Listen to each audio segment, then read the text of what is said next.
Welcome to the Mad Mamluks. I'm Mahin and I'm here with my co-hosts, Sheikh Amir Saeed and Sim. And on today's show, we welcome back a good friend of ours, Karim Serageldin. For those of you who don't remember, Karim was on our show just a few episodes ago, and his episode, Dead Bedrooms, has already climbed into our top 10. So make sure to check that out if you haven't already. So Karim, welcome back. Appreciate you coming on again. And how's everything going for you these days?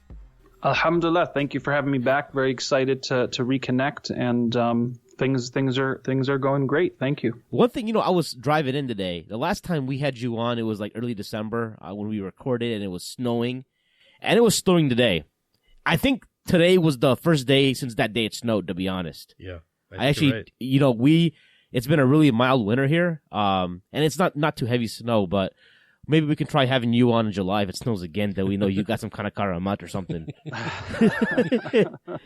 You know what I mean? It's the Serageldin, the lantern of the deen. Alhamdulillah. So Karim's going to talk to us a little bit today about gender roles in Islam, and we thought that'd be an appropriate topic. There's a lot going on in today's day and age. I was listening to a podcast with Joe Rogan Experience. He had on a gentleman by the name, a professor from the University of Toronto. And one of the things that they were trying to grapple with is that in Canada right now, they're trying to standardize about 70 different gender pronouns. So I was like, crazy. Yeah. And I see even some Muslims getting caught up into that. It's as part of various movements and without a firm grounding of deen. Have you heard of the cisgender pronoun? It is a pronoun that means that you're just a regular person. So it's pronounced or spelled CIS, gendered. Wow. So that just means you're a regular person. That's a specific term for being a regular person. Wow. So I just thought that was interesting that now we're gravitating towards a specific name for something that's most people consider normal. No, the most normal thing becomes most complicated now. Cisgender, the first time I ever heard about that. Yeah. You would think that's something abnormal. And there was a YouTube video that I found a month ago, and where is a 52-year-old dude with 3 kids decided now he wants to become a 6-year-old girl. Yeah. You see that? Yeah, man. That's so scary. and I think this is something we want to talk about, because whether it's in the framework of marriage and family or raising kids, my daughter just recently asked me, why do girls wear guys' clothing but guys can't wear girls' clothing? And I'm like, wait a second, why would you want to see me wearing a tank top with my belly hanging out? That would look terrible. Definitely throw on the high heels. Yeah, so the bare midriff. That was a thing back in middle school, man. Shirt, red I had to silence her and tell her, this is feminist talk, and we'll have none of that in this house. No, I'm kidding. Yeah, so Karim, with all this chaos, where do we even start to try to understand things? Well, first of all, I understand my body to be a man, and I do identify as a lesbian. So I'm just going to start with that. But yeah, I mean, la hawla wa la quwwata illa billah, it's a very interesting time, and I definitely see this kind of discourse or philosophy. We see it everywhere, right? Especially where I'm living in the Bay Area. But it's also, believe it or not, I mean, you have to also recognize that probably 90% of the planet is not on board with all of this, taxonomy of gender types and, fluidity. The majority of the planet is still seeing things pretty simply, right? There's 2 genders, of course, Europe and the West, are kind of evolving in some of those constructs. But, for me, I always like to, because I have the Islamic tradition as one of my personal resources, I definitely try to remind brothers and sisters that we work with, especially when, roles in the household, roles in marriage, trying to get your perks from Western society and Islamic tradition. It's in the end of the day, I always tell people, listen, we got to choose our standard. What standard are we going to really work through our issues through? Is it going to be Islam? Is it going to be your culture? Is it going to be, American societal liberalism? In the end of the day, it has to go back to a certain framework which gives you that foundation or guidance. And of course, I try to remind people of my understanding of what the Quran is trying to teach us. And I think it's not black and white. I think a lot of people, when they're like, oh, once you start quoting religion, it's like it's just black and white. It's either man or woman. I do know, of course, it's more nuanced than that. And there is, of course, I always talk about a bell curve, and the majority of men and women fall in the middle. And you have, of course, exceptions to the rules. And there's a lot of explanations for that, genetics, psychology, environment. And there's so many layers to it, right? It's not that simple to just kind of now start accepting all this stuff and not question it, because it seems like, this is the popular views of the time. So I always try to bring people back to the fundamentals, which is Allah subhanahu wa ta'ala, he teaches us in, for example, Surah Al-Layl, that he created the male and female, that their pursuits are different. So there you're getting identification of a pair. But then Allah subhanahu wa ta'ala says, but those of you who strive towards excellence will make it easy for you, right? So it now brings it back to this humanistic aspect. So there's always universals when it comes to being human. And I think the Quran also talks about particulars when it comes to male and female in general. And Allah subhanahu wa ta'ala also tells us in Surah Ar-Rahman that He set up the balance and don't transgress the mizan, the harmony that He set in the world and in the universe. And I think that the heavens and the earth are signs for us, just like they're signs in ourselves. And when you kind of look at all that together, I like seeing it as, going back to these kind of archetypes that the Quran shows us. For instance, Allah talks about the male and female, the moon and the sun, the heavens and the earth. It's a very interesting, sequence. And commonly you find in a lot of cultures, for instance, that there is this concept of Father Sky and Mother Earth, and discussing these kind of energies, if you will. And of course, as Muslims, we understand there is this idea of essence in the heavens, and then it takes form in the world. So, for example, if I tell you to think about water right now, what kind of imagery are you going to get for water? How does it look? How does it taste? How does it sound? Just clear. That's the one adjective that kind of pops into my head whenever if someone was to ask me about water, or maybe blue. I just think of I would clear think blue glass as well, blue and flowing. Yeah. I just think of a clear glass with water pouring into the top, and then you just see right through it. I think for me, it's like the image is always the ocean. But it's quenching too. It's satisfying. Right, but you don't get the idea of something being dark and murky and stinky and spoiled, do you? Although there is water like that on the earth, Of course. right? Sure. But there is this essence of an impression, if you will, when I say water, that comes up for everybody, right? So it's almost, if you will, the essential or ideal properties of this element or this thing. And so similarly, when we say man or woman, I think for a lot of people, there is these essential attitudes or traits or orientations that are naturally associated, with when we say man or woman. Yeah. Of course, nowadays, all of that is being reviewed, if you will, and questioned in different ways. But that is my understanding of how the Quran tries to give us at least a foundation to start understanding things. Like there are definitions connected to, the root words of, rajulun and nisa, and there are meanings there that's also implied, because we know that names are simply terms or labels for the meaning of that object or the reality of that object. So similarly, we do have this sense of gender knowledge, I think, even from the Quran itself. And a lot of Islamic law and interpretation around Islamic law has a lot to do with our natures as well. So one of the things I'll leave everybody with to kind of start this off is, I always say this: listen, regardless of whether or not you believe in Adam and Eve or evolution, and that we evolved fully from other life forms, etc. The bottom line is humankind began somewhere at some point. There was one set of parents. We know this, based on the genome, human genome. We know this based on religious, stories about the beginning of man and woman.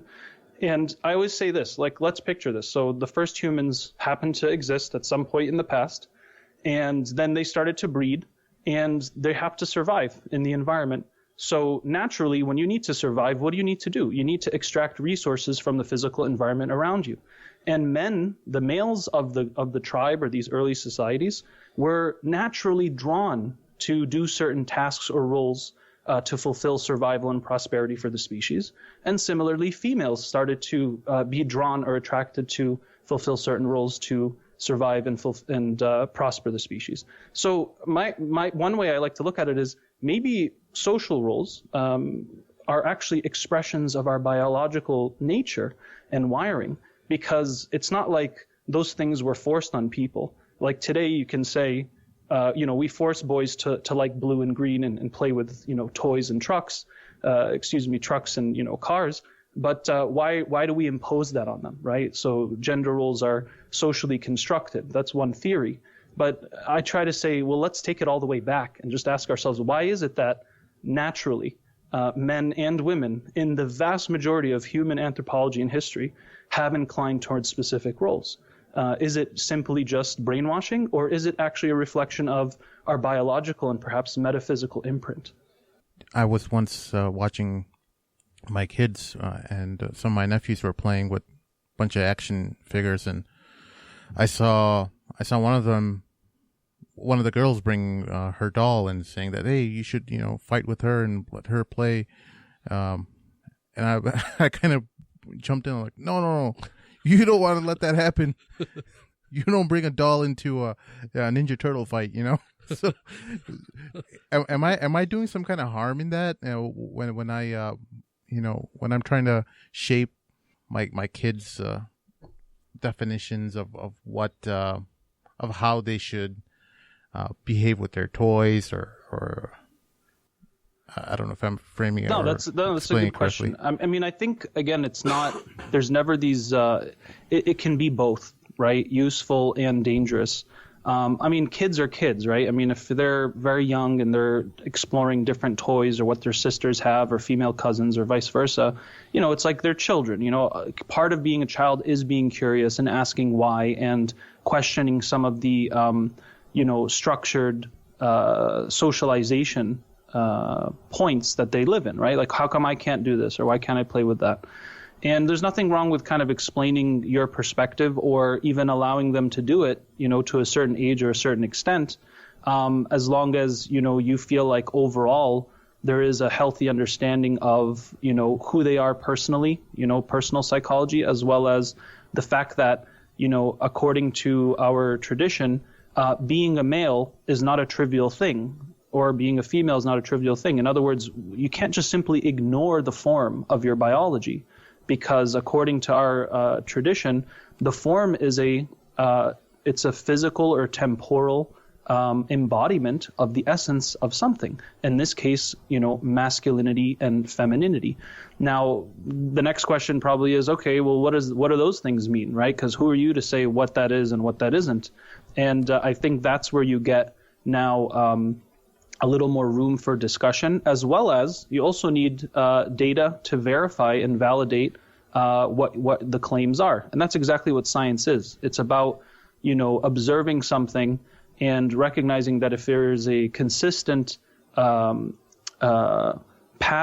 in nature, in individual, then we start to say that is, most likely attributed to that object or that thing or that process. So no one's going to say that a tree, for example, is a whale, right? But how come now we can say a 6'2" white guy is a 6-year-old, Asian girl, right? If I just want to tell myself that, right? So it's just like, I almost feel like those types of things has gone to the point of absurdity. Right. It's like, what is going on here? I mean, I lost that basic common sense, subhanAllah. Right. And the brain of a female and a male is wired differently as well, right? Like psychological traits are wired differently from male to female. They're inherent. Like, for example, women are more empathetic to, and they see things more in a holistic manner. Is there something to that, or is that a bunch of nonsense that we're all just the same brain, but it's all about how we're kind of nurtured as we get older? Right. Again, it's always nature and nurture, but no, you're right. There is a lot of research and data which would strongly suggest, if not prove, that, for example, there's over 100 differences in just how the male and female brains wired. They've done all kinds of, tests and research with, female responses versus male responses, with the same stimuli. So, for example, men and women listening to babies crying, the activity that goes on in the brain is so different in both genders. The type of tasks that, males and females have been tested with, generally you find the ones that are, masculine oriented, males generally do perform better in them, and vice versa. So it's not like this is all just made up, right? There is a biological cause or root to the masculine and feminine energy which gets expressed. However, the extent of the health of that masculine or feminine energy that's expressed has a lot to do with the society, right? So if you live in a society where you have a male who's born with, let's say, lower levels of testosterone than, let's say, the average male, they might seem to be more sensitive or inclined to, be more gentle, or even prefer being more relational and talking to the girls in the playground. And if you're constantly being labeled as gay or this and that because that's just your natural orientation, all of a sudden this label starts to stick. And if you live in a society where, being homosexual is considered, an appropriate or acceptable life choice, then they're more likely going to go in that direction. Versus the same boy being in a society where they're that type of bullying or isn't as strong, that individual may still grow up perfectly healthy and feeling like, yeah, I get along great with women, but I'm definitely sexually attracted to women. It's not like just because I like to hang out with women that means that I automatically have to also sexually be attracted to boys. But, the homosexuality discussion, I think, deserves its own show. So I don't want to veer too far off into that. Yeah, I just want to add a little bit to it. I think the next step is, I think a majority of people do understand that the male and female brain by default are different. No, I don't think they are. I think that's what the debate is now that there are some, in a lot of college circles and left-wing circles, you hear the idea that, okay, well, we can agree that, women aren't as physically capable as men, but their mind is equal in every way to a man. And I don't see that. No, I think that's a different thing. So I'll tell you what I mean by that. What I mean by the statement is that they know that if you look at a man by default and a female by default, they know who's who. And they know that a female has certain inclinations that men don't have. No, that's not what I'm talking about as of right now. I think the next step is that they feel that this physical brain that we have, it can be molded however you want. So who's to tell me how I can mold it? You know what I'm saying? That's the dilemma. But it's manifesting into a problem now. Karim, isn't the female brain slightly smaller as well to male? No. I'm talking from science. I'm not joking. No, you're accurate. Yes. Female brains tend to be smaller in size.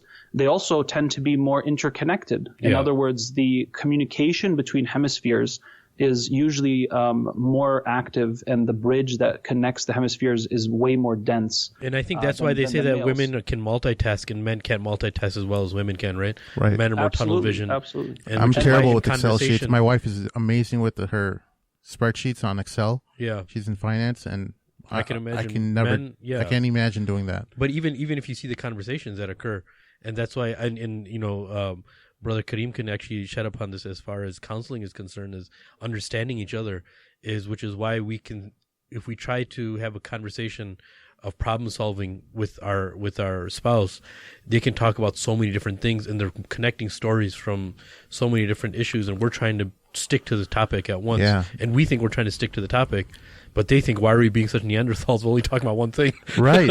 Isn't that crazy? Because nowadays the whole hype is about neural networks and being able to make connections to events or things that are relatable to your current reality. Yeah. At the fastest rate possible. So they're making new keyboards on your phone that are connected to a neural network of millions of users who are using that same keyboard and coming up with the most accurate predictions. Wow. So you say, hey, what's going on tonight? And then it'll give you, you want to go to the bar. So it'll like predict that, okay, well, it's Friday, and usually Friday nights people are going to the bar or going to a movie, and it'll start giving predictions based on that. Wow. So that, but these are the neural connections that women are much more able to But we've gotten past that point, though, just to bring it back a little bit, that, fine, maybe the female's brain is physically smaller. And maybe, obviously a majority of people in the world, whether they're homosexual, whatever their orientation is, they know by looking at somebody by default that, okay, this is a male, this is a female, but their brains can be different. Even though they're by default, they have certain preferences, right? But who's to tell me? I think the next step is now, which we can talk about even on Islamic level, who is to say that I can mend my brain, or my brain is mended differently than somebody else? I can do whatever I want with it. And who's to judge me if I choose a certain path of which way my brain should work? That's the problem, I think, right? That's the main problem now, that's a manifestation, right? And that's I think what Islam tries to bring into perspective, where it talks about male and female, right? Right. And just on a very small or molecular level, even a child, if there's a bathroom, they just look at the symbol if they can't read, because they know, okay, this is for men, this is for women, right? So such simplicity that we have of understanding of male and female, now we're living in a time where, like you mentioned, a 50-year-old individual wants to feel like somebody who's a 6-year-old girl. There's dilemmas that are occurring within ourselves and within the human being that they deep down they know what's right and wrong. I believe everybody deep down, if you bring them to a certain point, they know what's right and wrong. If you bring them to a life and death situation, they're going to call upon their creator, right? That's what happens to a lot of people. But it has to be put in that situation.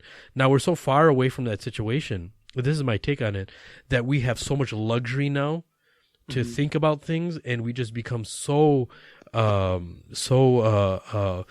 don't want to say we so overindulgent in a way that we just don't want to live with the reality of what we really are. Luxury is a key word, actually, because I couldn't imagine like 300, 400 years ago when people, had the work in the fields, etc., where you would have institutions like at universities called the Department of Transgender Studies. Yeah. Like entire departments. Drug appreciation. Right. Class. Yeah.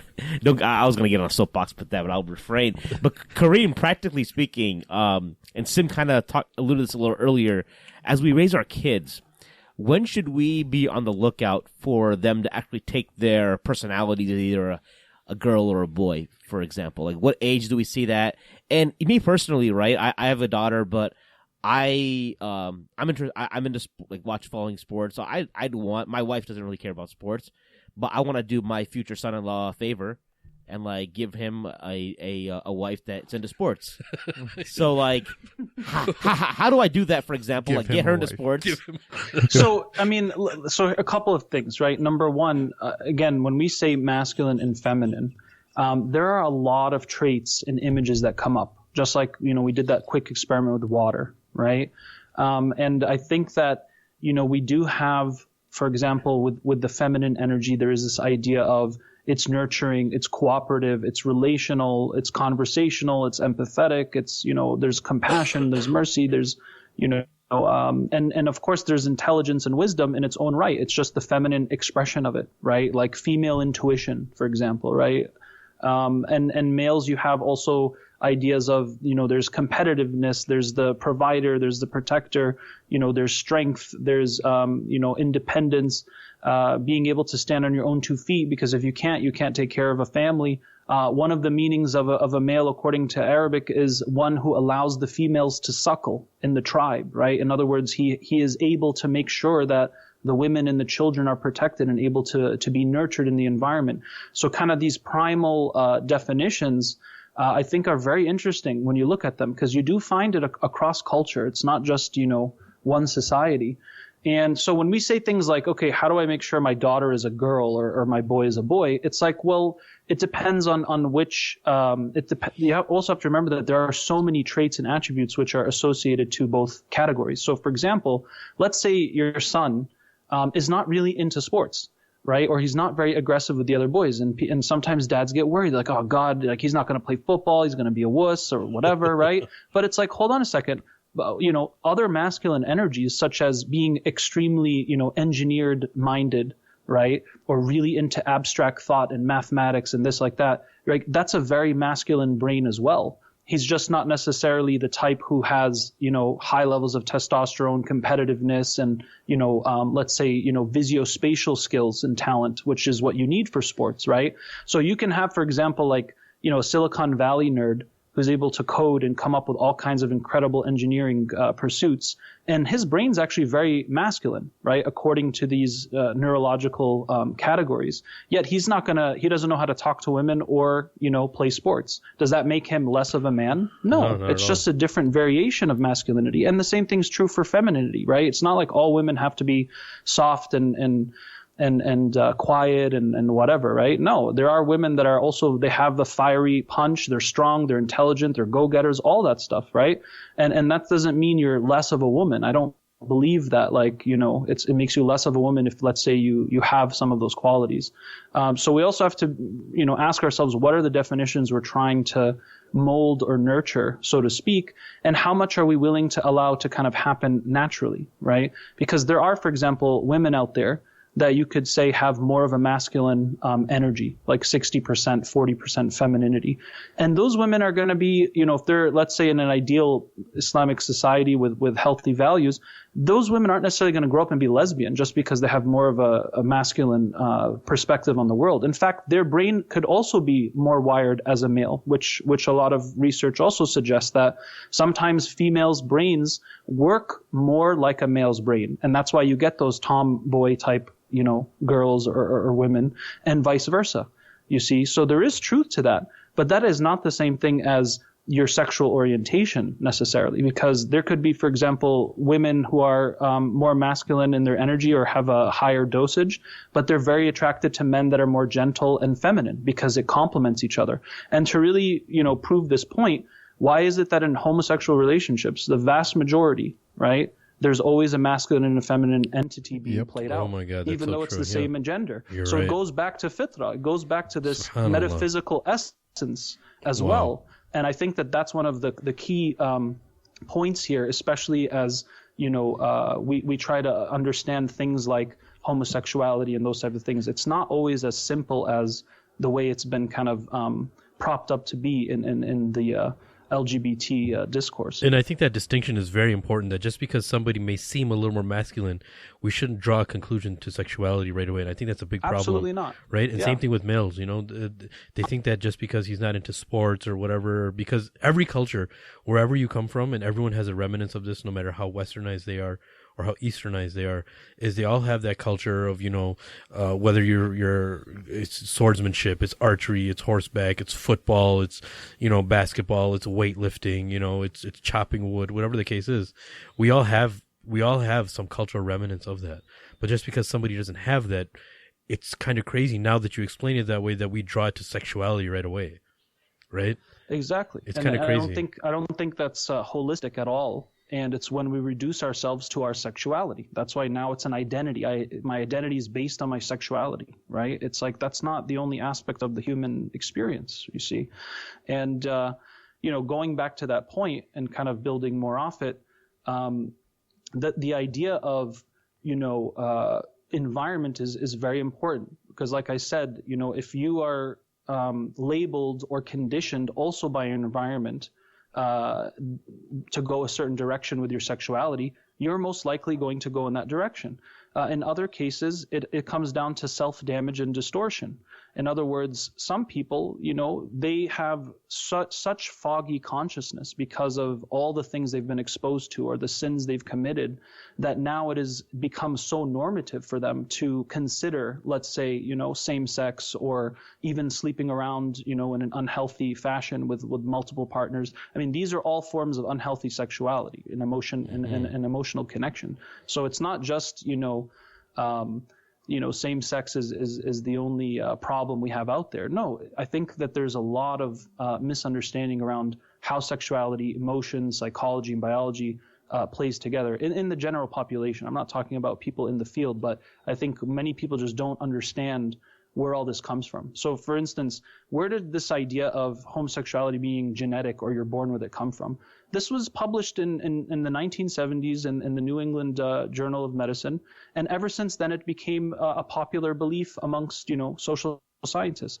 But if you actually go and do deeper research, there is absolutely no conclusive evidence of anything like that, being homosexual is strictly genetic and you can't change it, right? There's so many other variables, and any honest psychologist or social science out there, when you look up their work, they all say the same thing. There's nothing extremely conclusive about that.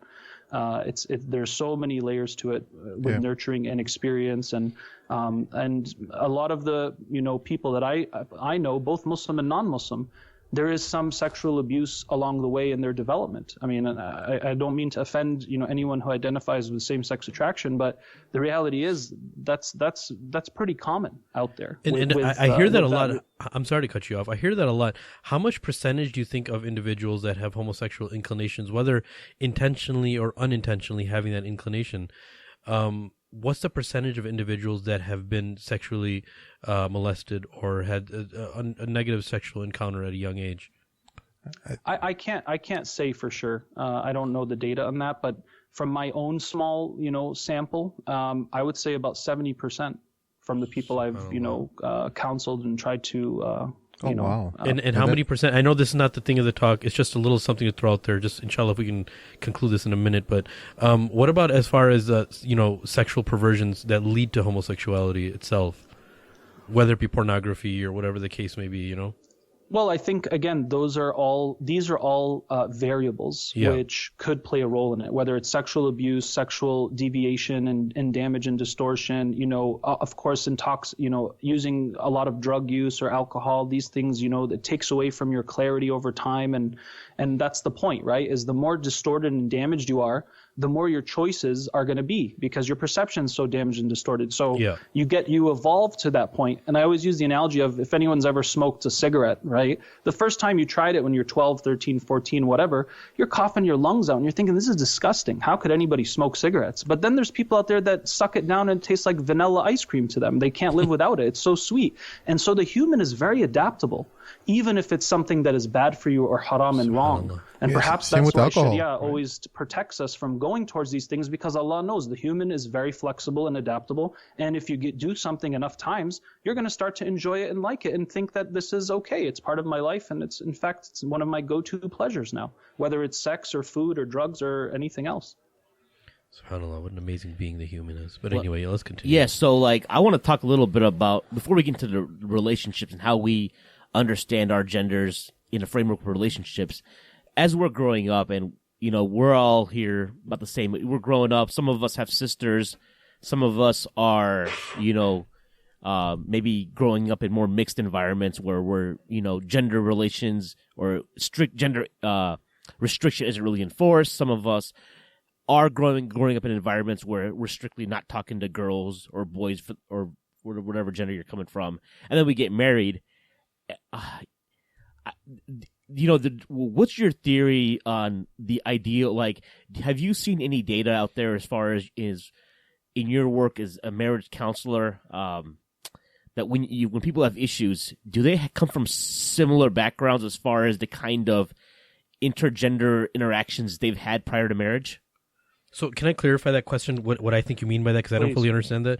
Do you mean that, for instance, if before they got married, if they were very strict, parents were very strict about not interacting with the opposite gender, so does that have certain repercussions on their marriage? Is that what you're asking? Yeah, like that. Or, for example, and even if so, let's say... with conservative Muslims, right, that they won't have any interactions with, women at all. They might even...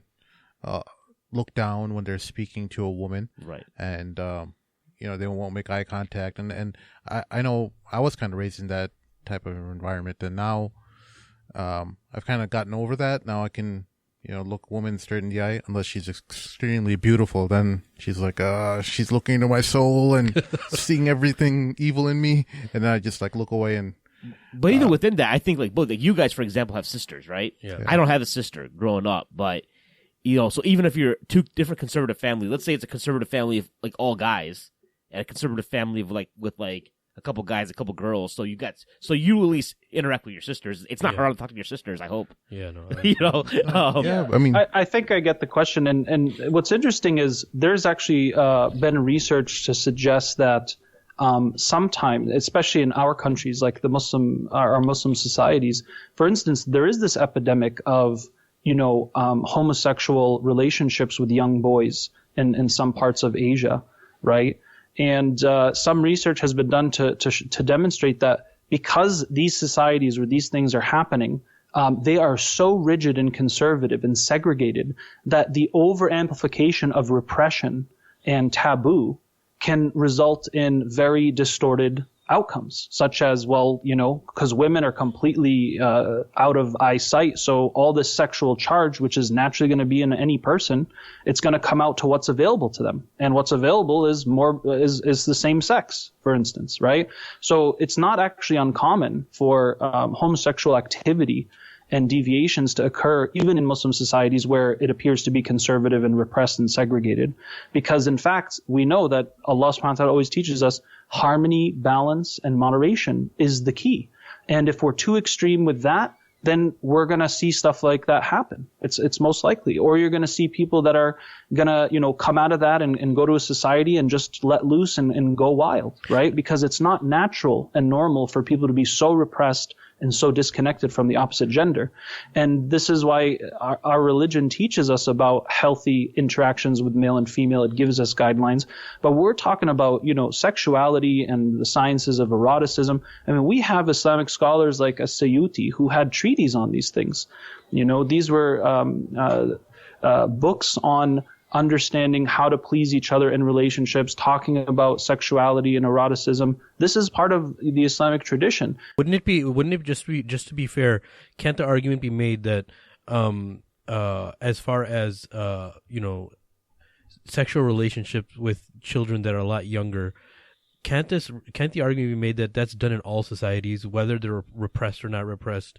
There's all these reports coming out now, even like on government levels in the United States of, a lot of, child molestation and pornography and all that kind of stuff, even though there's no repression, so to speak. Yeah, there's no repression. So hasn't that always been a problem historically of a select group of individuals, in every society, right? Can we say, and I know I agree it is a problem.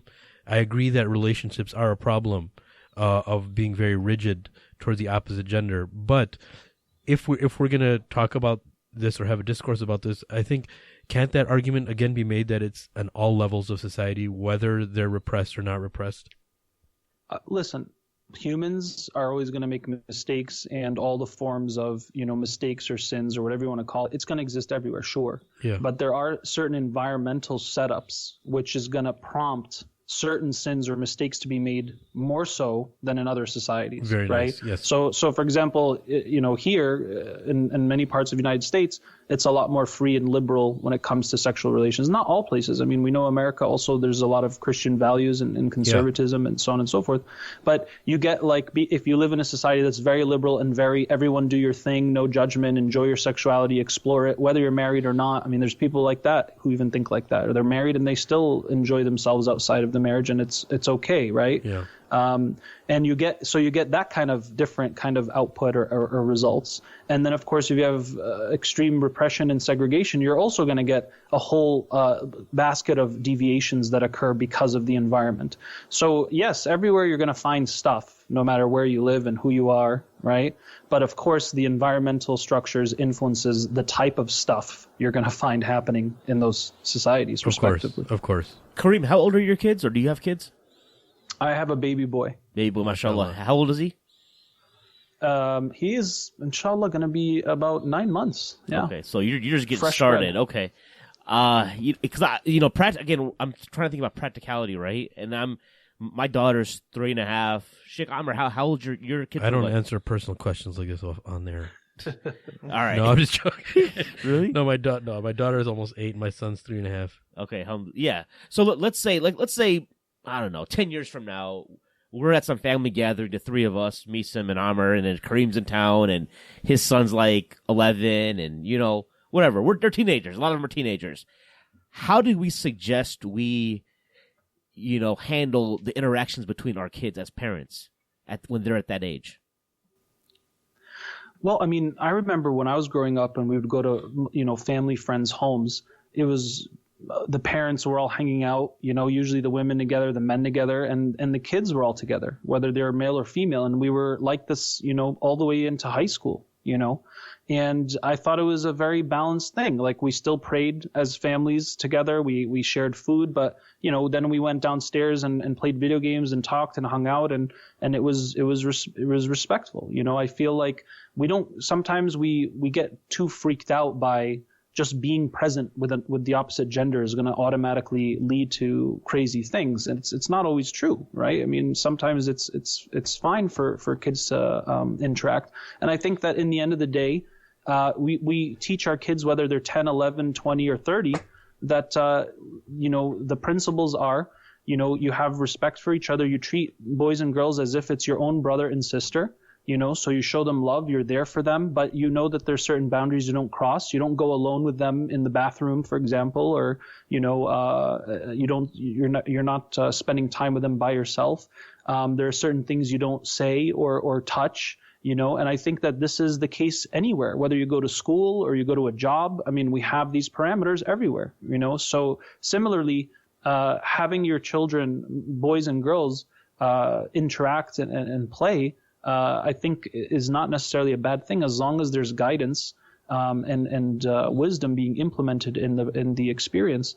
And of course, as they get older, we have to have more of those discussions, right? Because again, if we don't talk to our kids at age 11 or 12 about puberty and what's going to start happening biologically, what they're going to start feeling, what the kids in their schools are going to start talking about and doing, if we don't inform them of that like a prerequisite course, we know they're all going to find out anyways by themselves, and it's not going to be a healthy way.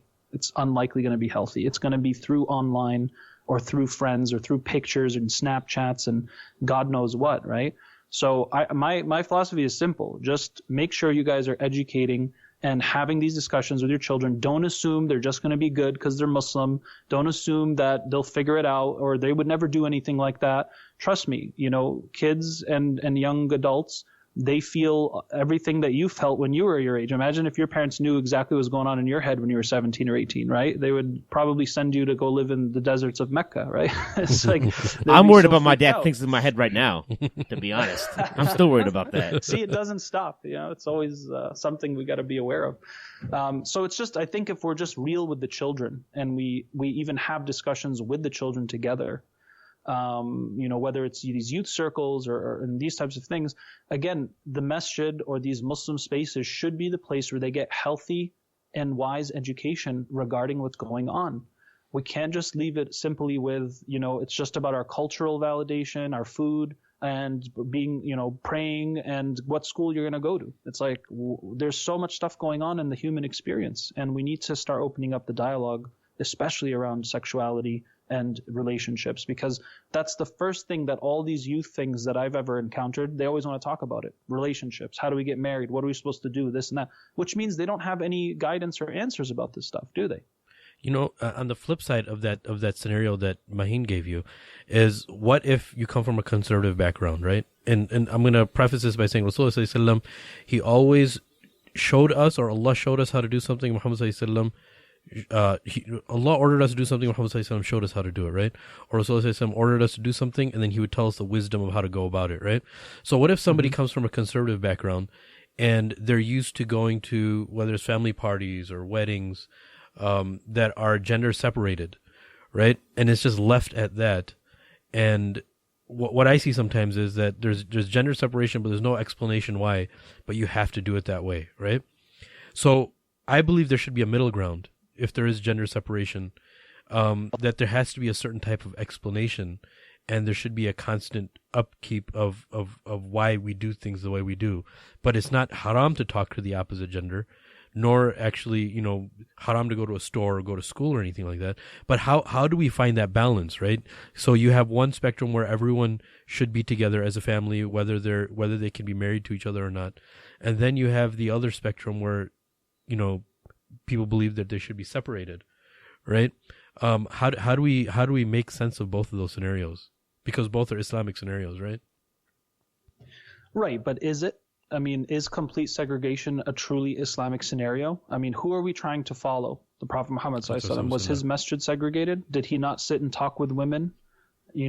Did Sahaba ever go to Aisha and ask questions? You know what I'm saying? So again, it's like goes back to the literacy here of like, okay, what are we really trying to follow? Is it our, culture or our understanding of Islam, or is it really what's out there in the sources? So this again goes back to, knowledge and literacy as the Karim, here's the thing. A lot of people will say that they'll say those type of interactions were for educational purposes. They weren't for the social mixing that we have right now in our MSAs and whatnot, that guys and girls are hanging out after Jummah, getting pizza, and so there is that debate, like, hey, where's the middle? Where can we find some common ground in like a happy middle ground where we're not engaging in a haram activity, but we're not actually like scared or terrified of the opposite sex either, but there's a trace of nobility, right? So like, for instance, I'll give you an example, right? As far as and I'm just using a small example because yes, Rasulullah sallallahu alaihi wasallam, in many hadith in Sahih al-Bukhari, that he encouraged the women to come to the two dark prayers, right, which were Fajr and Isha, right?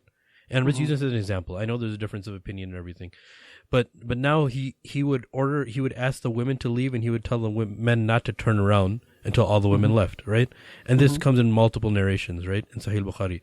So for that reason, Umar radiallahu anh, bought the concept of separating the masjid, right, between the men and women, if it's possible, right? Now, I'm not saying that you have to do it this way, but I'm saying there is some merit Islamically, that there is some indication, whether you want to call it indirectly, of some type of separation between the males and the females in gatherings, right? And sorry, but I don't know if that hadith actually proves that point, because you said those hadiths that referring to the prayers in the dark. Yeah. And maybe it has something to do with the nighttime and the fact that the Prophet ﷺ wanted the women to head to their homes first safely before the men went out, because you could have a guy following you at the crack of dawn, and let's say you're not a married sister, right? Of course. So maybe it has something to do with that, because it doesn't talk about Asr and Dhuhr prayers necessarily in that hadith, at least according to what you said. So no, of course. I don't know if that's a proof for segregation. So what I'm saying is, and I'm not, I didn't, like I said, there is a difference of opinion of what that means, right? But if they did come even to the bright prayers, he would ask the men not to turn around, right? And until all the women left, right? So what I'm saying is, there's many jurists, even in the past and the present, right? And there's always going to be a difference of opinion of how we extrapolate and all that kind of stuff. But what I'm saying is, there are many jurists that see that there is some merit in separation of the genders, if possible, especially if you have control over the situation, right? And, they've added to it as far as adding a relaxed environment to certain things. You know what I'm saying? And men can just be themselves, women could be themselves if the opposite gender is not there, right? So let's say we are living in that situation, right? I'm not saying that we have to all agree. If we are living in that situation, how do we make the most, how do we do the most damage control if, let's just say, that situation's there? The situation of living in constant segregation? I don't want to say constant. I'm just, because there's no way you can be in constant segregation, right? I'm saying when you have control over the situation, right? Let's just say like weddings, right? Sure. Like people grow up on that concept where the weddings should be separated, right? They have that concept where if you have a party, for a majority of the time, the genders should be separated, especially if women want to take off their scarves and relax and all that kind of stuff, Yeah, I mean, I'm not against segregation. I think there's definitely a lot of appropriate contexts where men and women, can be separate and enjoy themselves just as much, right? And in fact, it could be more healthy, right? But, to answer your question, it's difficult because, I've been to Muslim weddings where it looked pretty much like a non-Muslim wedding, right? As far as dress and music and interactions, minus the alcohol, right? And I've also been to Muslim weddings where it was like very, no music. If you're lucky, there's some, nasheed with drum, but otherwise it's pretty quiet and, As a quick side, I wanted to say, I went to a wedding once where there was an imam literally standing in the middle, and there were two aisles, just like as if it would be a church. And the imam is standing in the middle, and they literally had the same walkthrough, and I'm like, a little bit much, right? A little much, we have our cultures, and, it's not necessarily that you have to always run away from that, but that's a separate discussion, but go ahead. Yeah, I mean, I just feel that when you look at even the society in Medina, which is considered the most romanticized, ideal, version of Muslim society, right? You don't really see this extreme segregation. You see things being appropriate based on the context. You had men and women gathering together, sharing food, the Sahaba eating from the same plate. Umar ibn Khattab's hand hitting Aisha radiallahu anha's hand. It's like while they were eating from the same plate, and he felt shy, because of the nobility.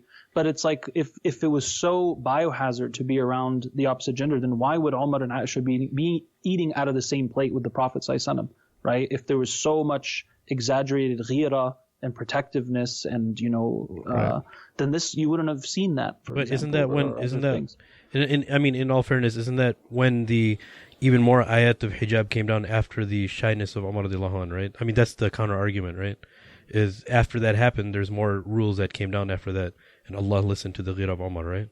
That's possible. I can't say for sure, but I just think that the point is we always want to look for what is balance and harmony, and balance and harmony just means that you have a healthy state of society and healthy state of minds, whether you're a male or a female, right? Individuals need to feel healthy and informed and so on and so forth. Well, the only thing I just don't like is when people start labeling the other like conservative Muslims and saying, oh, they're backwards or they're scared of the gender, and why are you so terrified? And it's not that kind of language kind of upsets me, because it's not about getting upset or being terrified. I think it sounds Pamela Gellerish. Yeah, it seems like you're being you're using some pejorative terms to diminish their whatever opinion they follow or whatever school. I feel like, you know what, if you want to have a separate segregated wedding, that's great. That's your choice, and the people who will come to that wedding, they're comfortable in that environment. If you're against it, then don't go. Why do we all have to be this monolithic body where we're always in an agreement with everything? Sometimes that's not your thing. You don't like to go to a dance. No matter how much of a party animal you are. Yeah. You're not. You're just a guy who doesn't dance. And that's with other societies. And they, with non-Muslims, when they get invited to parties, they say, I'm not a guy who dances. I'm going to skip this thing. That's completely cool. Of course. So we get hung up on it. I'm not arguing, against segregation or not. We're not saying you are either. We're just talking to each other. Whether you are more conservative or, let's say, more interactive, the bottom line is, I'm just saying we need to have more discourse and education and sharing, right? Of course. That the parents need to be guides, the uncles and aunts need to be guides, and they need to be able to talk about these things. Only, one time I gave a seminar at a mosque, and alhamdulillah, God bless the sister, she was like an auntie in like her 60s. And she came up to me after we were talking about marriage and different things, and she's like, brother, you should talk more about sexuality and interactions with male and female. And this is like an auntie telling me this, Right. And she knows priorities. Our kids need to be informed, and they're growing up in this society, and she recognizes, like, listen, we can put on this nice religious show at the mosque or these weddings or whatever we do, but if the actual discussions and family halaqas aren't happening to teach children about sexuality, about emotions, about the sacredness of their body and why it's special and why it matters and why, we have these principles, then it doesn't matter if you're segregated. It's just a surface act with no deeper substance or essence. Right? That's the point I'm making, whether it's that side or that side. No, I'm glad you brought that up, because one thing I realized in the masjids, it's a majority of the talk. Obviously, it's really good when you talk about Jannah. It's good if you talk about wudu. It's good if you talk about salah. But the only time that I've actually I realize, just on a general basis, that something sexuality is talked about is when we're talking about red flags, right? So you're either talking about ibadat and worship and the virtues and these nice, beautiful things that make you become a better worshiper. But when you're talking about reality, the things that kids are dealing with, you skipped all of the practicality and what they're going through, and you're going straight to the emergency flag type stuff, right? And there's a huge gap in between. Like, why is it that we're only talking about emergency situations of what can possibly happen to them, sexually? Do you understand what I'm saying? We associate our sexuality and emotions with only hellfire and haram things and negativity, right? Exactly. I'm saying have a healthy relationship with your sexuality within the hudud, of course, within the hudud, but you can't just ignore the subject, right? Of course. Because when you also ignore that subject, you're going to see a lot more unpredictable outcomes. Right. Yeah. So the very reason why some societies or spaces or families have these rules with their kids is because they want to protect them. Right. Well, great, no problem. But make sure you also protect them through their mind and heart too, not just by the space they occupy in a room or a wedding. Very good. I like it. Karim, there's one thing I want to have a discussion about, especially as we segue into the whole marriage angle and understanding each other as genders and whatnot. I remember my wedding day. My one of the aunties who was involved in the matchmaking process said, "Well, she's going to be your best friend now, being my wife." And I personally disagree with this whole notion that I guess it could happen that the husbands and wives are necessarily best friends, because before we're married, and I always tell people this. Like I had a conversation with a coworker like a week ago. And she was like, "Oh yeah, so and so thinks that, she and another coworker are an item." I'm like, "Well, are you guys friends?" Like, yeah. I was like, "Listen, guys. At the end of the day," I told her, I'm telling her, this girl's like in her early 20s. I gotta hear this. I'm like, "Listen, there's no such thing as platonic relationship at our end. At the end of the day, this guy, if he's gonna be your friend for a year and a half." Now, he might be living in your friend zone for a year and a half. He's trying to, at the end of the day, he's trying to get some benefits. I mean, I'm generalizing here, but I'm talking 95% of the scenario chance it's there. And she's like, "Well, I really don't want to think that way." I'm like, "Well, yeah, you're a girl. You're not going to think about that. Like, you never heard about girls being in a dude's friend zone. It's always the dude being in the girl's friend zone." True. And so I've never believed this concept. I'm like, because guys and girls, what are you going to talk about? You know what I'm saying? Usually the guy in the friend zone is just waiting for the opportune time to make his... Well, there's a lot of women that try to be in the guy's friend zone to flirt too. The thing is that guys see Sheikh girls... Amir has that problem. Yeah, right. I have people, standing in line and people run away from me in Walmart, dude. But no, but you get the it's very as we're growing up, and I remember I grew up in a not conservative Bangladeshi community, right? So, but somehow the gender's naturally segregated because we're like, what do they got? These girls talk about Bollywood, and we were into Tupac and Biggie and Karl Kani jeans and Air Jordans. So we had nothing in common with these girls, right? Who were into Bollywood and Shah Rukh Khan and wearing shalwar kameez and stuff. So, I mean, what are you going to, how are we going to be friends? I see this as a rant rather than a question. Well, okay. But yeah, because you talked about... It's a good rant. A woman... That's why you have me here on the podcast. But I think the main question is that he thinks... No, firstly, because it's multi-layered. He said something about a man cannot be best friends with his wife. Yes, so let's start off with that. I disagree with you greatly about that. Are you saying that it's a completely different relationship? Yeah, it can't be called a friend? It's a different relationship. It's not like a best friend. You know what I mean? You got what I'm saying? A best friend is because you just have different. You're very different people. I mean, the way you behave around your friends, doesn't necessarily mean that every guy is the same way as you are with your friends that he is with his friends. Maybe they got issues then. Yeah, because I know a lot of guys who do just as much things with their wives that they would do with their friends, and there's nothing more, there's nothing less. They do everything together. So I don't think that your experiences mean that's a rule for other men. And Brother Karim, right before you chime in, I'm just going to say something. I'm sorry we've had you out of the loop for the past 5 minutes, so don't hang up on us.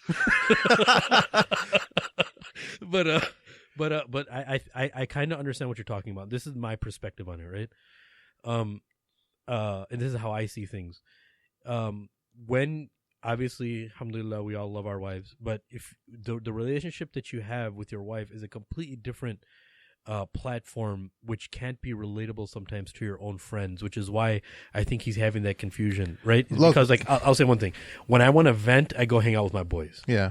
When I want to vent, I don't even think about it that I want to hang out because I'm always with my wife, right? Yeah. And there is naturally your lifelong partner. It's not even considered a friend. It's a whole different relationship. It's a whole. I don't mean this in a bad way, but it's a whole different animal on its own. Well, right? here's the problem with. Okay, me and my wife will play like Grand Theft Auto together, and it'll be awesome, right?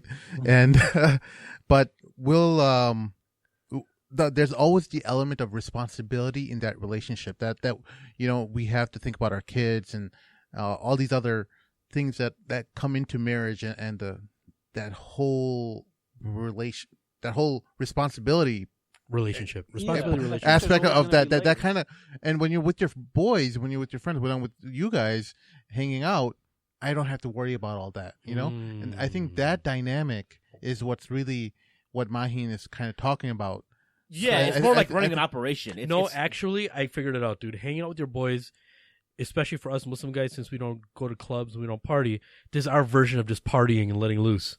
Yeah, right. That's what our buddies are for, actually. Like, yeah, because there's something I can say anything I want to Amir and Sim, and they'll never get offended. Yeah, right. But my wife, I can certain things like I can say that she would be like, just she would frown upon. Okay, yeah, I don't want you to get into detail. Yeah. Anyway, Sheikh Karim, please enlighten us. I think that definitely friendship is a fluid term. And like you brothers were saying, the way I'm going to kick it with my inner circle friends is going to be very different than someone who's just, more of a friendly acquaintance. And so that kind of comes down to what levels of things we're willing to share or express around those friends. And similarly with our wives, right? There is that layer of being friends. Like the video game, I like the video game example. It's like, yeah, your wife would play Grand Theft Auto with you, right? But maybe my wife will only play Scrabble with me, right? Yeah. But she's not going to play basketball, for example. Like there's certain lines that even though she can play games with me, there's certain lines that maybe she's not going to be as interested in as, let's say, Harry or Mahmoud.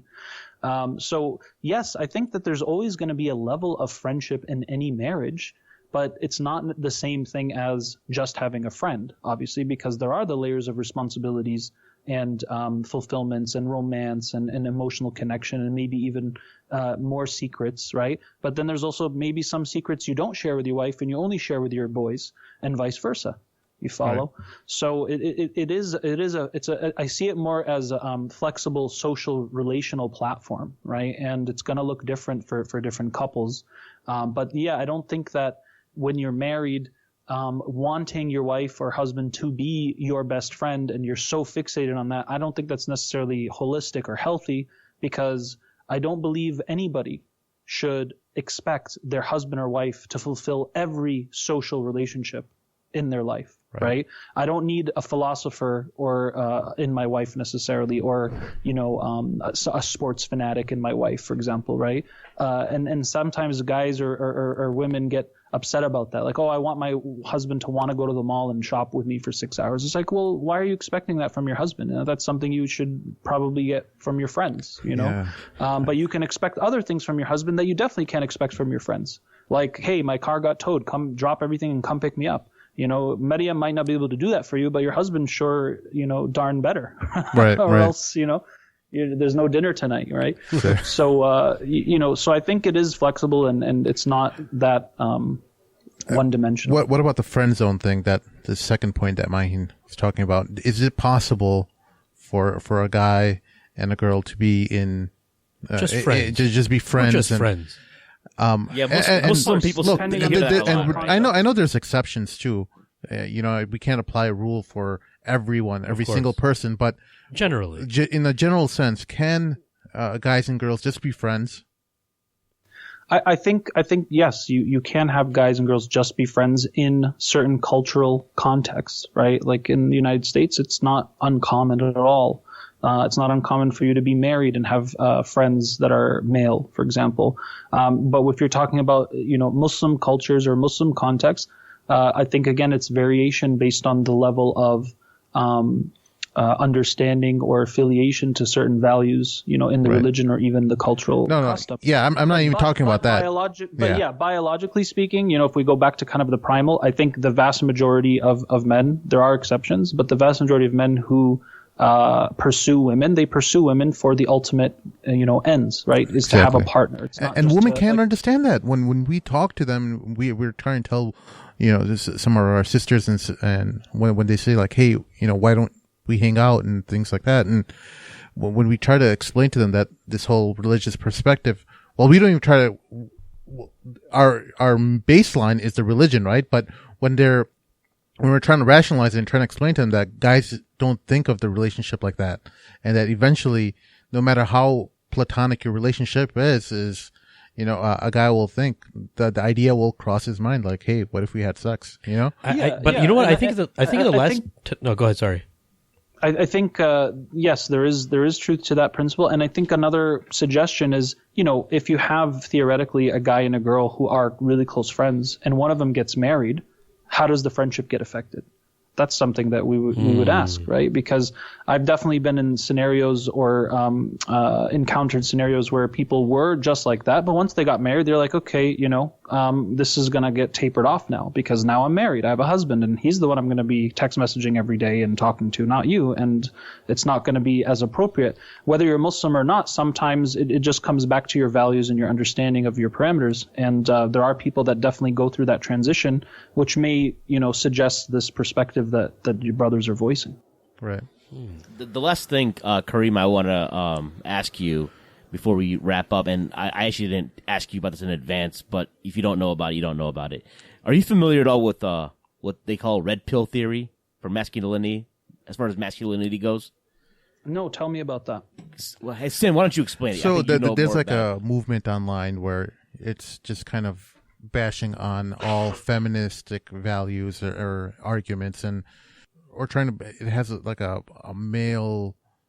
heavy male masculinity vibe to it. I don't know. Like it's like an almost like you're trying to be an alpha. A lot of the practical implications are they don't encourage guys to get married. It's the whole point of like there's no reason to be a friend with a female. The end game is always sex, and and you have to play this game. It's this game. Being like a pickup artist and being they're really teaching a lot of guys how to pick up women and be very strong and confident, because they've identified that confidence is the main sexual attraction that women are looking for in men. They don't even really care about what they look like. They want to see confidence, and they want to see, you dressed well and be well spoken and all these things. So they're teaching guys all these different techniques on how to be the ultimate player, basically. Now, and I'll also add, I think a lot of it, from their vantage point, is very practical. They argue, statistically speaking, right, that what's the divorce rate in America? 50%. And usually when there's a divorce, the dude gets taken to the cleaners. So they're like, why would you get married if it's literally a coin flip that you're gonna get split up? It's a lose-lose situation. If you have a kid, then you're getting ripped away from your kids. It's just a bad situation for guys. So they're like, they want guys to kind of take ownership of their situation. And to basically see the relationship as a business transaction, right? If you're losing the transaction, there's no point getting into it. So you just get the what you're trying to get out of the relationship if you were married anyway. So just take care of that portion, right? Right. So basically, go ahead. I was going to say, I think that, just like, many movements or values and procedures that feminism has produced over the years, some good and some less good, you're going to get reactions to that, right? And one of those reactions is probably something like this, where it's like, okay, now that guys are on the blunt end of the stick, we're going to now respond by, having this alpha male, don't get married, you'll get, taken to the graveyard if you ever do and get divorced. And so that's like their reaction of empowerment, right? To this new system or trend that exists in their societies. And I know men who've said the same exact thing, like, well, yeah, why bother? Like, it's a huge ripoff. If you think about it, the risk is all on us. We're the ones that get clobbered over the head. And that's how a lot of women have felt over the years, right? That's why there was that response socio-politically. So I think that these are responses, and it's an understandable response. Doesn't mean I necessarily agree with it, but it's an understandable response from a socio-cultural perspective. And I think that like any environment where you have certain trends, you're going to have an antithesis and a new synthesis, and then a new antithesis and a new synthesis. And that's, how things tend to keep evolving socially and culturally. And with the whole red pill movement, it gets very confusing, especially for younger guys, is because they have a lot of stats really backing them. And especially like about the divorce rates and you losing custody of your children, and the court system being so heavily in favor of the woman and women's rights, and the financial losses that men take from marriage or from the breakup of a marriage. So celebrities don't like to get married, right? A lot of these things kind of resonate with men or younger men when they're thinking about starting a family and whatnot. So that element of truth really really resonates with people, but then they add on all these other misogynistic things on top of that, so they have that foundation where they're kind of building an audience with these cold hard facts. It's undeniable that the court systems in this country are favored towards the woman, unless there's there's mental issues or things that can be proven. So, and it's a proportional response and reaction to that, right? Yeah. That's why those types of groups and movements exist, and there's healthier forms of that too, like healthier revival of the masculine energy and not being apologetic for being men, right? And recognizing we do have certain natures to us, and we don't necessarily want to feel like we have to change that or alter it or subdue it, right? As long as it's understood and practiced in healthy ways, whether it's your aggression or your competitiveness, those aren't necessarily bad things in and of themselves. Again, it's part of our biological hardwiring for the species' survival and prosperity. And if you remove, all of these qualities through socialization, whether it's male or feminine or masculine qualities, then you're going to start to create, I think, a lot more disorganization in societies and expectations. And that's exactly what the beginning of this podcast started to suggest, right? Is like now we're going to have 70 categories and different bathrooms, the same bathrooms and all kinds of psychological ways of identifying and changing what is actually in front of us. And it's just going to cause a lot more confusion, but I don't think the solution is to, regress in any way and go back to some Stone Age system either. But I also don't believe that matriarchy or patriarchy is inherently evil. It's just how the system is implemented. Just like saying, all marriage is evil and it's just a big scam. It's like, well, based on which, data are you talking about? Because there's a lot of marriages that are wonderful and they're great and people are happy. And so it's not always about the system. Sometimes it's about how the system is being harnessed or practiced within the society or the environment. And that's why it's not as simple to just explain things away totally, right? You have to have more nuance and research and knowledge and depth to analyzing the subject matter itself. Yeah, I just wanted to add two things to that, man. Again, awesome. I love that explanation. Very crystal clear.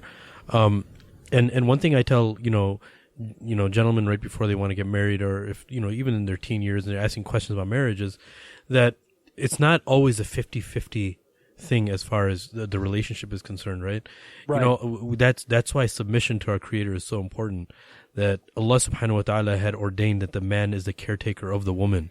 So when Allah subhanahu wa ta'ala makes that statement, He's letting us know that, hey, responsibility, we have a greater responsibility of taking care of our women folk and our children. And if you really think about it, and this is what I like to tell people, is we're actually servants to our wives and our children, because Allah gave us that responsibility, right? No matter how much money your wife makes, you still have to spend on her to make sure that she's comfortable. And you have to ask permission to use her money, right? And from a young age, the woman, she's taken care of by her father. Then after she gets married, she's taken care of by her husband. And if her husband passes away, either another husband takes care of her, or children take care of her, whatever the case may be. So there's not this thing that it's always going to be 50-50 in that Western context, right? So you have to get into understanding this relationship that you are the sole responsible individual and you have to take the hit for a majority of the things, right? And, and I think that's really important.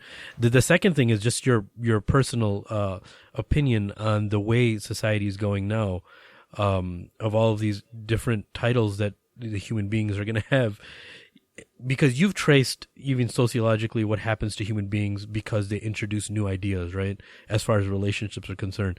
So do you think that, is it what people that they say, does it have merit that this is literally the ultimate decay of society and this is it?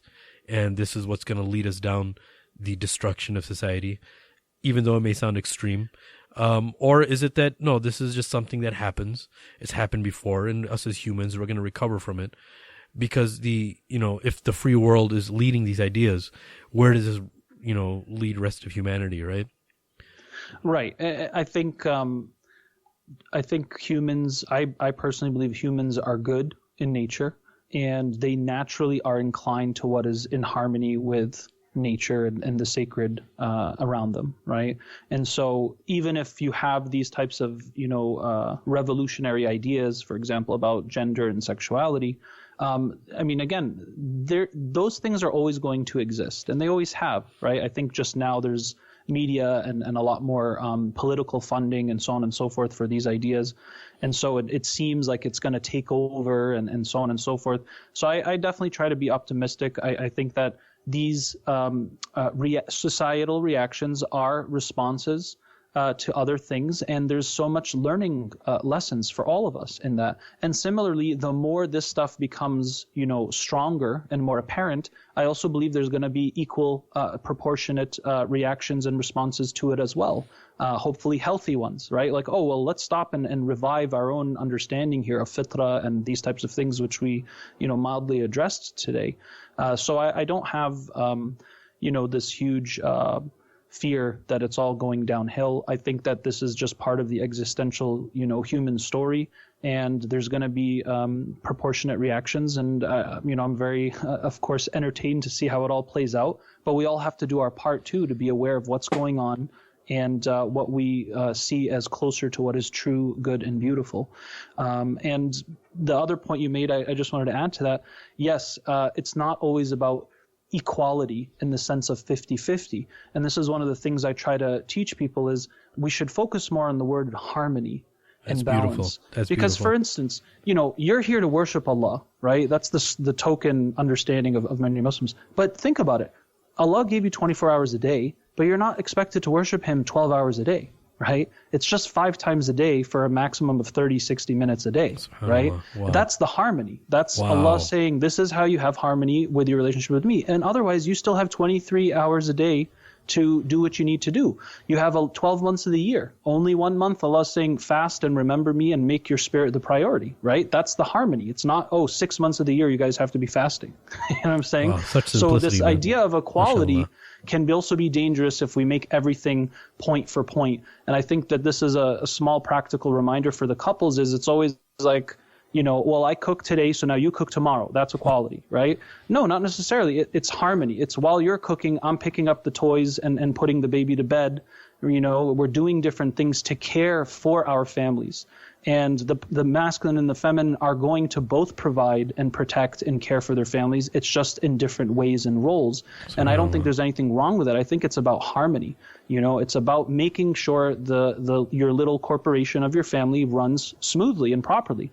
And that's the point. Is it's not about making it like, because you're a man, you're not allowed to vacuum because it's just so anti-manliness, right? That's BS, dude. You of course you can vacuum and clean around the house. I love vacuuming. Sisters always say, the prophets I sent him helped around the house. Yeah, he did. He swept things. He mended his own clothes. He served his household. But for example, you don't have narrations where it says he changed diapers. But he did do stuff around the house. He did help in fulfilling that harmony. There were also other things that probably his wives did more of.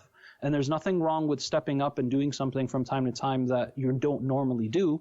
It's just, again, about keeping that harmony. So we have to, I think, expand these notions as well. Like, while we understand that, there is a foundation of masculine and feminine and tasks that we're generally oriented towards or expected to do.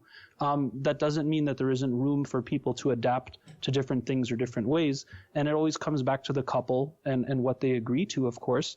But I think naturally, and this is even like, you find research, I think in some Scandinavian countries where there's, I remember seeing some data on couples with one single household incomes. The men would work and the women would stay home with their families, and they're European, they're extremely progressive and secular. And they were like, this gives us way more happiness and harmony, even in our liberal, secular European societies. Right. So it's not about like, the only way to progress and be modern is to just follow everything that's being thrown at you and shoved down your throat, right? It's like, hold on, let's step back and see what's really best for us in our context. Beautiful. And there's nothing wrong with that. And I think that that's one of the differences is, sometimes when certain genders assume that, the only way I'm going to be truly a woman or a man is only if these things happen. And if they don't, then, there's a big problem and attention here.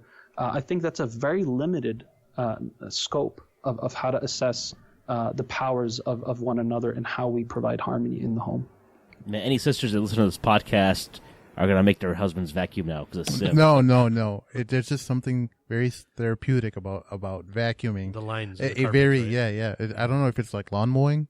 Maybe that's the connection, but when it's completion. It feels very like a completed task to see something. But not only the carpets, those rivets and the lines that it forms. Oh yeah. Well, you have to have a good vacuum too. It's none of these garbage vacuums. You got to have a nice Dyson or something. Ooh, and then dry clothes, Dyson balls. No. I have a Shark. 70s. I have a Shark that's was around $100, and that one works fantastic. I'm just messing with you. See how much ADD we have, brother. We were talking about that. Now we're talking about how succulent vacuuming does. Well, I have a distinct memory. So, Karim, one of our earliest guests was his brother named Karim. Are you into working out by any chance? Do you care about how? Well, you look pretty good, so you might be naturally just mashallah. He's Turkish, bro. What you think? But are you into working out and eating healthy and all that stuff?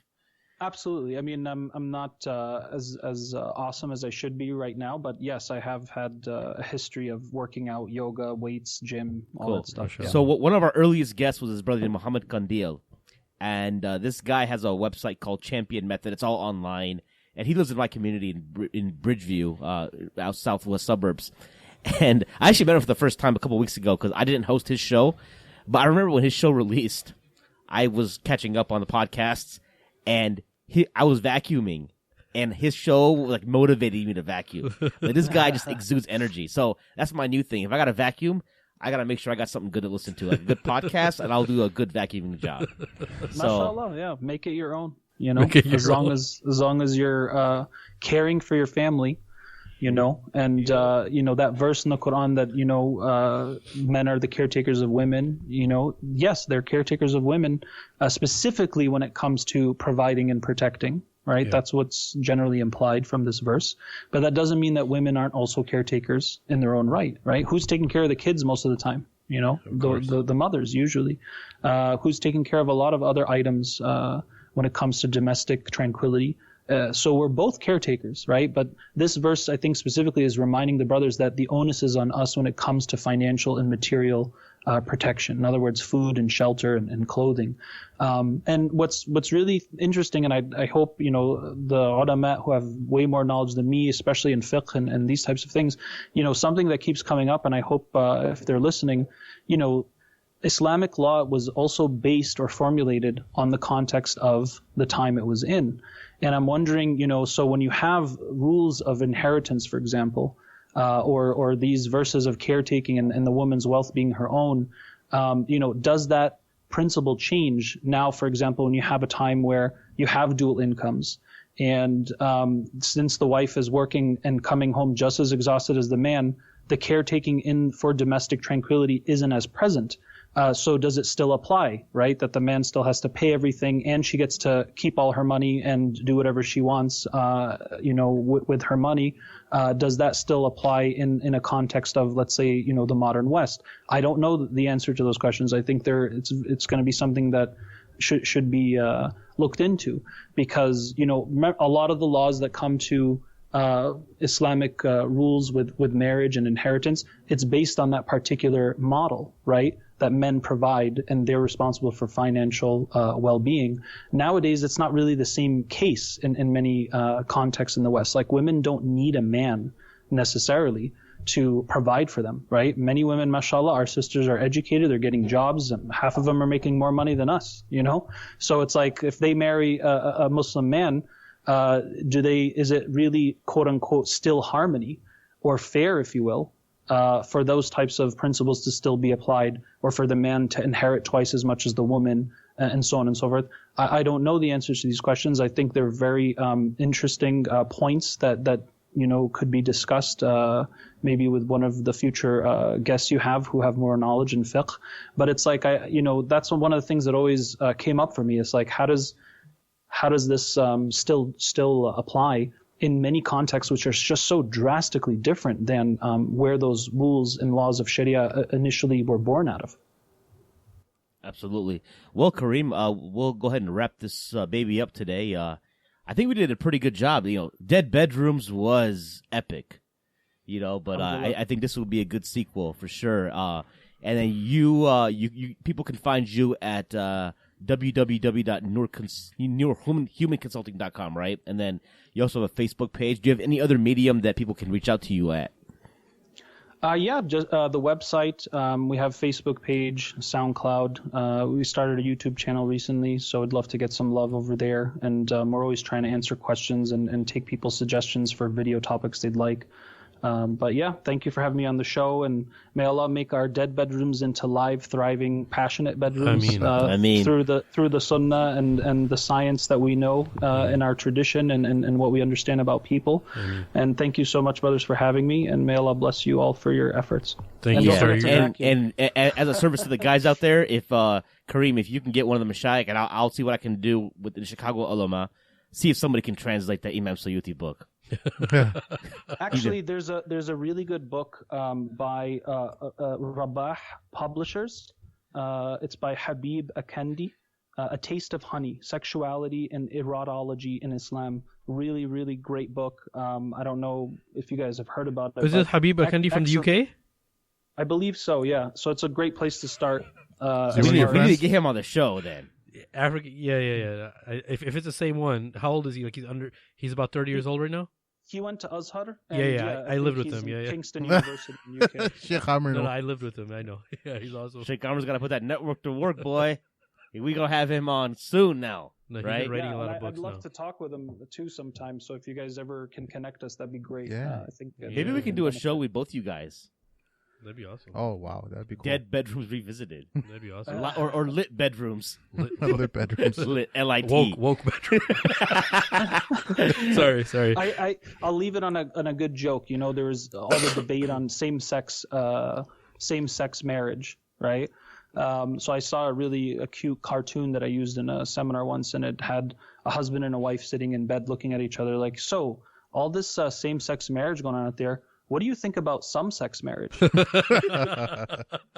pretty nice. I like that. Absolutely. Nice. And we'll wrap up on that note.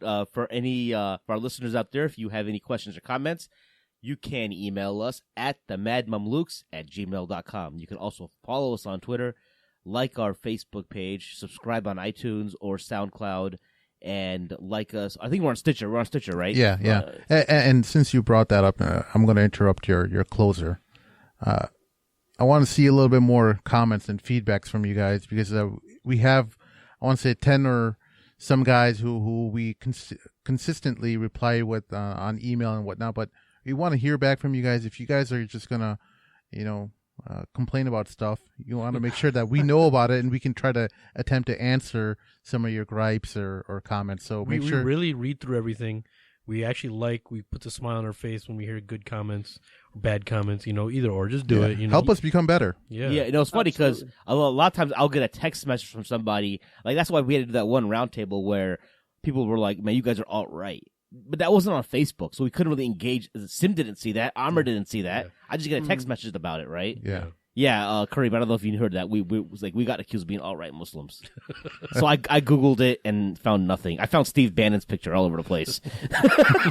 When I Googled alt-right in Islam, it was more like how to get rid of Islam. So not what I had in mind. SubhanAllah. All right. Brother Karim, man, you're a true gentleman. It's awesome having you on. And in the future, yeah, man, it really awesome. Not our last show with you for sure. We'll be in touch. We'll have you on soon enough, inshallah. Akramakum Allah. There's a lot more to do, and I look forward to it. Jazakallah. All right. Assalamu alaikum. All right,